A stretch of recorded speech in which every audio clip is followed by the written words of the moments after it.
ॐ शान्ताकारं भुजगशयनं पद्मनाभं सुरेशं विश्वाधारं गगनसदृशं मेघवर्णं शुभांकं लक्ष्मीकान्तं कमलनयनं योगविद्यानगम्यं वन्दे विष्णु भवभयहरं सर्वलोकैकनाथमय श्री कृष्ण गोविंद हरे मुरारे हे नाथ नारायण वासुदेवाय श्री कृष्ण गोविंद हरे मुरारे हे नाथ नारायण वासुदेवाय हे नाथ नारायण वासुदेवाय हे नाथ नारायण वासुदेवाय अच्युतम केशवम राम नारायणं कृष्ण दामोदरं वासुदेवं हरि अच्युतम केशवम राम नारायणं कृष्ण दामोदरं वासुदेवं हरि। कौन कहते हैं भगवान आते नहीं, हम तो प्रहलाद जैसे बुलाते नहीं। कौन कहते हैं भगवान खाते नहीं, मेरे सबरी के जैसे खिलाते नहीं।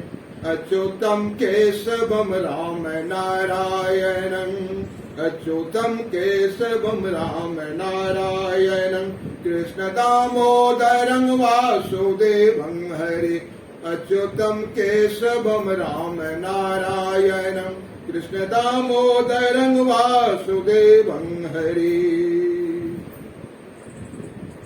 आज कृष्ण का जन्म उत्सव के विषय में मैं कहने जा रहा हूं। राजा परीक्षित ने सुखदेव से कहा, मैं आपके मुख कमल से अमृत पान कर रहा हूं। आप जो हरि कथा कर रहे हैं वो मेरे लिए अमृत के समान है। मैंने उपवास किया है, जल भी नहीं पी रहा हूं, तथापि मुझे कोई कष्ट नहीं हो रहा है। प्रभु आप कृपया कृष्ण के जन्म तथा लीला कथा विस्तार पूर्वक कहिए। सुखदेव जी से कहा। सुखदेव जी ने कहा, वासुदेव कृष्ण कथा में आपका अनुराग देखकर मुझे परम प्रसन्नता हो रही है। जो कृष्ण की कथा कहता है उसे तो लाभ होता ही है। कृष्ण की कथा वक्ता, श्रोता और प्रश्नकर्ता सबको शुद्ध करती है। उसी प्रकार जैसे गंगाजल या भगवान का चरणामृत पीने से लोग पवित्र हो जाते हैं। एक दिन पृथ्वी ने गौ का रूप धारण किया, ब्रह्मा के पास गए, जाकर उनसे अपने कष्टों की बात कही। मैं हिंसा से उत्पन्न सैकड़ों राजाओं, उनके दानव सैन्य कुल के भार से दबी जा रही हूं। पृथ्वी जाकर कहती है, हे प्रभु, इस बोझ को सहने का मुझ में सामर्थ्य नहीं, आप इसका कुछ प्रतिकार करें प्रभु। पृथ्वी का करुण क्रंदन सुनकर ब्रह्मा जी योग के बल से परम पुरुष के शरण में गए और उनसे आदेश मिला। पृथ्वी के दुख की बात भगवान को पहले से ज्ञात हो गई है, तो वे शीघ्र ही वसुदेव के घर में अवतार लेकर जन्म लेंगे। इसलिए सभी देवतागण अपनी अपनी पत्नियों के साथ मर्तलोक के जन्म ग्रहण करेंगे। पहले सहज सिर शेषनाग अवतीर्थ होंगे। भगवती जिनकी माया से ये संसार जो है, संसार मोहित है, वे भी भगवान के आदि संसार को में अवतरित होगी, है ना। और कृष्ण के पिता वसुदेव का जन्म मथुरा के यदुवंश में हुआ, तो सभी जानते हैं आप लोग, यह सत्य है। वसुदेव सुतं देवं कंसानुमर्दनम देवकी परमानंदम, है ना। भगवान उग्रसेन देखिए, भगवान कृष्ण के पिता वसुदेव का जन्म मथुरा के यदुवंश में हुआ। उग्रसेन का लड़का था कंस, सुना जाए, जिसकी चचेरी बहन देवकी के साथ उनका विवाह संपन्न हुआ। विवाह के बाद कंस नाना प्रकार के उपकारों के साथ अपनी बहन देवी के रथ में बैठकर जब जा रहा था तो कभी आकाशवाणी हुई,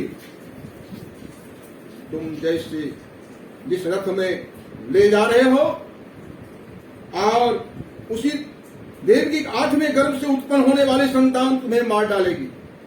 कंस तत्काल तलवार निकालकर देवकी का वध करने को तैयार हो गया। वसुदेव कंस से बोले, देवकी तो तुम्हारी हत्या करेगी नहीं, यदि आकाशवाणी सच हो तो भी देवकी की 8वीं संतान तुम्हारा प्राण हरण करेगी। इसलिए बहन का वध करके तुम अपने सिर पर स्त्री हत्या का पाप क्यों लेते हो? मैं वचन देता हूं कि देवकी के गर्भ से उत्पन्न सभी संतानों को तुम्हारे हाथों सौंप दूंगा, फिर तुम्हारी जो इच्छा हो सो करना। इससे अपने को निरापद मानकर कंस अपनी बहन की हत्या करने से व्यर्थ हो गया। कंस की आशंका मिटी नहीं, फिर भी उनको शंका बना रहा, लगता यह बात सत्य नहीं है, शत्रु को जीवित छोड़ना ठीक नहीं है। इसलिए कंस ने वसुदेव और देवकी को कारागार में बंद कर दिया। है कंस बड़ा क्रूर, कितना क्रूर था, कितना उदंड था। देवकी को एक एक संतान होती और उनका वध कर देता। अपने पिता उग्रसेन को कारागार में बंद कर स्वयं सिंहासन बैठ गया। उसके भय से यदुवंश के दल दल के लोग कुरु पांचाल राज्यों में भाग गए थे। क्या कष्ट था, क्या उन्होंने कष्ट अनुभव किया। इधर देवकी की 7वीं संतान बलराम के जन्म का समय हुआ।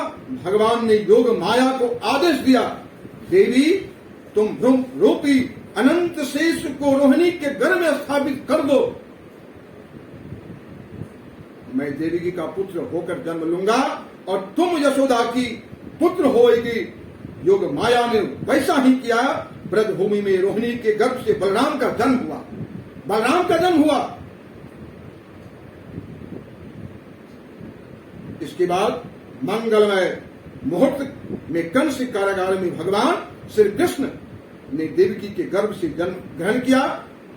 और वसुदेव और देवकी ने देखा कि साक्षात भगवान विष्णु ही आ गए हैं, जिनके हाथों में शंख चक्र गदा युक्त है, पद्म है, और उनसे स्तुति करने लगे। उनके स्तवन से प्रसन्न हो श्री भगवान ने कहा, मैं तुम लोगों के पास पुत्र के रूप में इसके पूर्व 2 बार आ चुका हूं, और पहली बार कृष्णगर्भ, दूसरी बार वामन के रूप में। जैसा कि सभी जानते होंगे, तुम लोग मेरे प्रति पुत्र भाव तथा ब्रह्म भाव रखना जरूर मेरे प्रति। इस प्रकार मेरे चिंतन में से तुम्हें परम गति की प्राप्ति होगी, यह सत्य है। यह कहकर उन्होंने एक साधारण मानव शिशु है का रूप धारण कर लिया। उन्होंने भगवान कृष्ण ने मनुष्य का रूप धारण करके भगवान धराधर्म पर जब आए, इस धरातल पर, इस वसुंधरा पर जब भगवान का पदार्पण हुआ, उस समय भी शिशु ही थे वो। आहा, देवताओं के आदेश से वसुदेव उनकी रक्षा करने के लिए उन्हें लेकर ब्रजधाम चले गए, ब्रज चले गए। प्रचंड वर्षा होने लगी, यमुना को पार उन्होंने किया। क्या कष्ट उन्होंने झेला। अनंत नाग के छत्र के समान बालक की रक्षा करते हुए वहां से विदा हो गए। ब्रजधाम में यशोदा की गोद में को आलोकित किया। वह नंद बाबा की पुत्री के रूप में जोग माया ने जन्म ले लिया।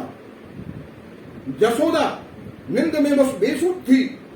वसुदेव उनकी गोद में अपने पुत्र को रखकर कन्या योग माया को ले आए और वापस आकर कारागार में उसे देवी की गोद में रख लिया। माया की, महामाया की, ऐसी माया थी, कोई भी इस बात को जान नहीं पाया, कोई नहीं जान पाया। द्वारपाल लोग भी गहरी निद्रा में सुख थे। सहसा बच्चे का रोना सुनकर उनकी नींद टूट गई। कंस को खबर दी गई कि निष्ठुर कंस ने आकर देवी के हाथों से वह कन्या छीन ली और उसे बड़े जोर से चट्टान पर मारा, पटक दिया। देवकी कंस के हाथ से छूटकर है ना तुरंत आकाश में चली गई, आकाश में चली गई। उसने अष्टभुजा मूर्ति धारण करके गंभीर स्वर में कंस से कहा, रे मूर्ख, मेरी हत्या करने से तुम्हें क्या मिलेगा? तेरा नाश करने वाले ने अन्यत्र जन्म ले लिया है। अकारण ही शिष्यों की हत्या मत करो कंस, तुम सोच लो। यह जो है, इस प्रकार जो है कृष्ण का जन्म हुआ है ना। अच्युतम केशवम राम नारायणम कृष्ण दामोदरं वासुदेवं हरि। अच्युतम केशवम राम नारायणं कृष्ण दामोदरं वासुदेवं हरि। अच्युतम केशवम राम नारायणं कृष्ण दामोदरं वासुदेवं हरि।